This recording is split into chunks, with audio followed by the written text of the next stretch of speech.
Assalamualaikum warahmatullahi wabarakatuh. Perkenalkan, nama saya Nur Fadla Adam dari kelas PAIC, dan di sini saya akan membawakan materi tentang pengertian surah Al-Fatihah, keutamaan surah Al-Fatihah, nama-nama surah Al-Fatihah, penafsiran surah Al-Fatihah, dan pendapat ulama tentang hukum bacaan ta'awudz. Pengertian surah Al-Fatihah. Surah Al-Fatihah adalah surah pertama dalam Al-Quran. Surah ini diturunkan di Mekah sehingga tergolong surah Makkiyah dan terdiri dari 7 ayat. Al-Fatihah merupakan surah yang pertama-tama diturunkan dengan lengkap di antara surah-surah yang ada dalam Al-Quran. Surah ini disebut Al-Fatihah atau pembukaan, karena dengan surah inilah dibuka dan dimulainya Al-Quran, serta dinamakan Ummul Quran atau induk Al-Quran, atau Ummul Kitab atau induk Alkitab, karena merupakan induk dari semua isi Al-Quran. Selain itu, surah ini dinamakan pula As-Sab'ul Matsani, yaitu 7 yang berulang-ulang, karena jumlah ayatnya yang 7 dan dibaca berulang-ulang dalam sholat. Selanjutnya adalah keutamaan dari surah Al-Fatihah. Yang pertama, surah Al-Fatihah adalah surah yang mulia. Sebagaimana dalam hadis riwayat Bukhari disebutkan bahwa Rasulullah SAW bersabda, Alhamdulillah Rabbil Alamin adalah 7 surah terbesar yang berisi pujian dan terus diulang. Intisari dari Al-Quran yang mulia yang diturunkan kepadaku.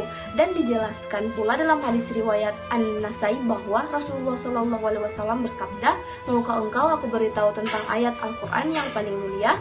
Maka boleh membaca surah Al-Fatihah. Kedua, merupakan satu dari 2 cahaya. Bergembiralah dengan 2 cahaya yang diberikan kepadamu yang tidak diberikan kepada Nabi sebelummu, yaitu surah Al-Fatihah dan 2 ayat penutup surat Al-Baqarah, hadis riwayat Muslim. Ketiga, tidak sah sholat seorang hamba tanpa membaca surah Al-Fatihah. Hal tersebut dijelaskan dalam hadis riwayat Muslim, yaitu tidak sah sholatnya seseorang yang tidak membaca Al-Fatihah. Keempat, surah yang dapat digunakan untuk meruqyah orang. Wahai Rasulullah, demi Allah aku tidak meruqyahnya kecuali dengan surah Al-Fatihah. Rasulullah tersenyum dan berkata, bagaimana engkau tahu bahwa Al-Fatihah bisa untuk ruqyah? Kemudian Rasulullah SAW bersabda, ambillah upahmu dan berikan aku bagian dari upah itu. Hadis riwayat Muslim. Kelima, dikabulkannya hajat. Atta bin Al-Yasar berkata, jika engkau mempunyai kebutuhan, maka bacalah surah Al-Fatihah sampai selesai, maka kebutuhanmu akan terpenuhi. Maka ini adalah untuk hambaku, bagi hambaku apapun yang dia minta. Nama lain Al-Fatihah yang pertama Fatihatul Kitab atau Ummul Kitab. Surah Al-Fatihah disebut juga Fatihatul Kitab. Yang kedua adalah Ummul Quran. Al-Hasan dan Ibnu Sirin mengatakan sesungguhnya Yaumul Kitab itu adalah Laul Mahfuz. Al-Hasan mengatakan bahwa ayat-ayat yang muhkam adalah Ummul Kitab. Yang ketiga, Alhamdu. Surah Al-Fatihah dinamakan pula Alhamdu. Dan yang keempat adalah As-Sholat. Surah Al-Fatihah disebut pula As-Sholat karena ia merupakan syarat di dalam sholat. Yang kelima, Asy-Syifa. Surah Al-Fatihah dinamakan pula Syifa. Dan yang keenam adalah ruqyah. Surah Al-Fatihah dikenal pula dengan nama ruqyah, seperti yang disebutkan dalam hadis Abu Sa'id yang syahih, yaitu di saat dia membacakannya untuk mengobati seorang lelaki yang sehat yang tersengat kalajengking. Yang keenam, Asasul Quran. Asy-Syabi meriwayatkan sebuah asar melalui Ibnu Abbas. Yang ke-8, Al-Waqiyah. Sufyan Ibnu Uyainah menamakannya Al-Waqiyah, sedangkan Yahya Ibnu Katsir menamakannya Al-Kafiyah karena surah Al-Fatihah sudah mencukupi tanpa selainnya, tetapi surat selainnya tidak dapat mencukupi bila tanpa surat Al-Fatihah. Yang ke-9, As-Sab'ul Masani. Penamaan surah Al-Fatihah dengan sebutan As-Sab'ul Masani dinilai sah. Tafsir surah Al-Fatihah sebagaimana yang tertulis dalam Al-Quran, bahwa ayat pertama Al-Fatihah merupakan bacaan basmalah. Ayat pertama, Bismillahirrahmanirrahim, artinya dengan nama Allah yang Maha Pengasih Maha Penyayang. Ada perbedaan pendapat mengenai tafsir surah Al-Fatihah ayat pertama ini karena biasanya kalimat basmalah merupakan pemisah antar surat, sebagaimana yang diriwayatkan Abu Daud dari Ibnu Abbas radhiyallahu anhu bahwa Rasulullah SAW tidak mengetahui pemisah surat sehingga diturunkanlah Bismillahirrahmanirrahim. Ibnu Abbas mengemukakan sebagaimana yang telah diriwayatkan oleh Abu Daud. Barang siapa yang berpandangan bahwa ia termasuk Fatihah, berarti ia berpendapat bahwa membacanya harus zahir dalam sholat. Dan orang yang tidak berpendapat demikian berarti membacanya secara sir atau tidak keras. Ayat kedua, Alhamdulillahirabbil alamin, artinya segala puji bagi Allah, Tuhan seluruh alam. Segala puji kepunyaannya Allah, yaitu rasa syukur yang hanya diperuntukkan untuk Allah Subhanahu wa taala semata, bukan kepada hal lain yang merupakan ciptaannya.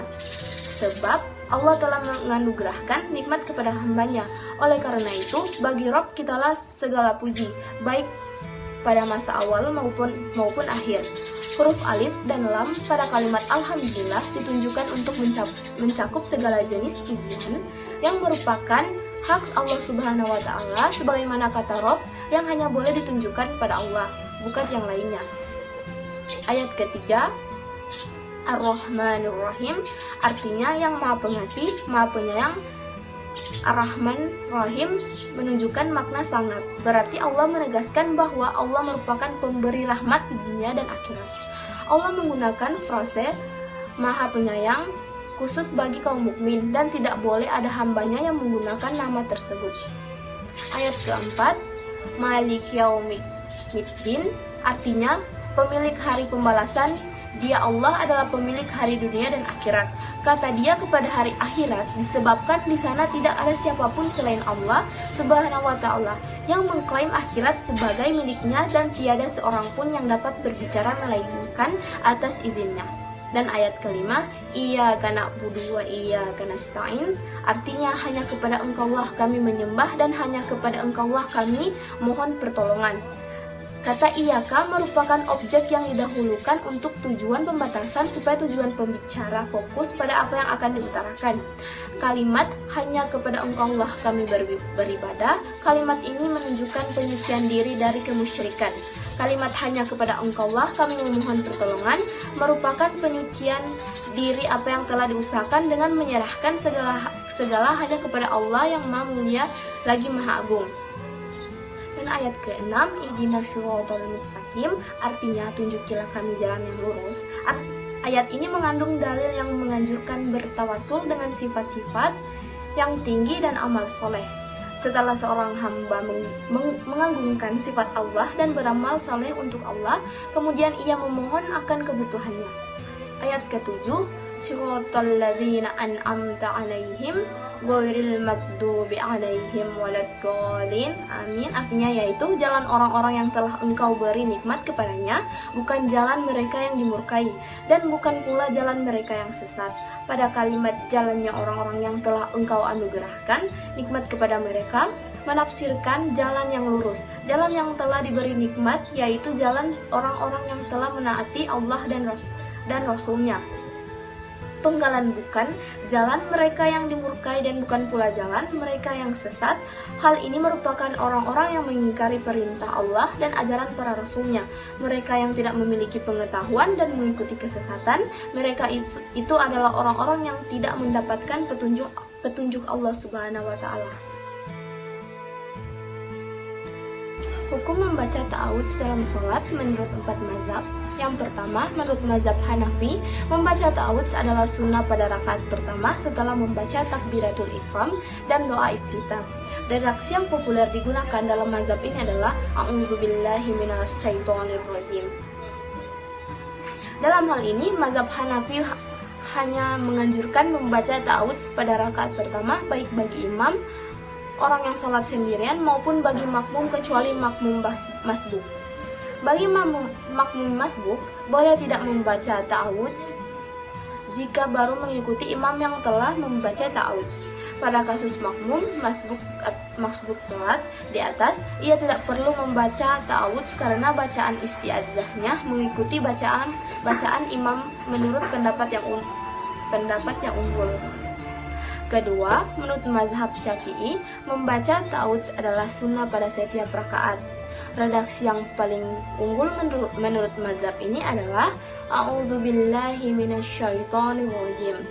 Ketiga, menurut mazhab Hanbali, membaca ta'awudz adalah sunnah pada rakaat pertama saja, sementara pada rakaat berikutnya tidak ada anjuran redaksi yang digunakan,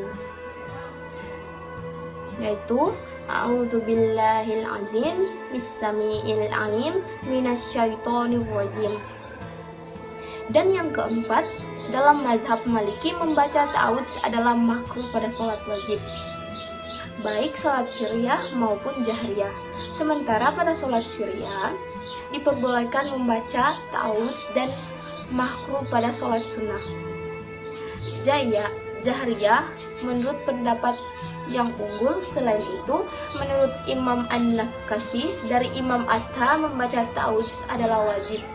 Demikian pula Imam Ibnu Sirin, An-Nakhai, dan para ulama yang lain menyatakan wajib.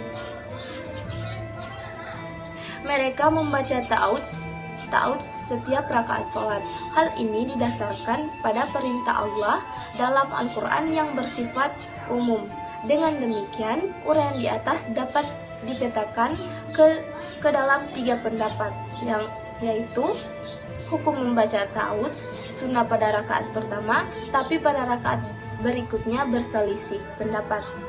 Dan yang kedua, hukum membaca ta'awudz wajib di setiap rakaat karena berdasarkan pada keumuman perintah dalam ayat Al-Quran. Dan yang ketiga, hukum membaca ta'awudz makruh untuk sholat wajib dan sunnah untuk sholat sunnah. Itulah materi dari saya. Mohon maaf bila ada salah-salah kata. Wassalamualaikum warahmatullahi wabarakatuh.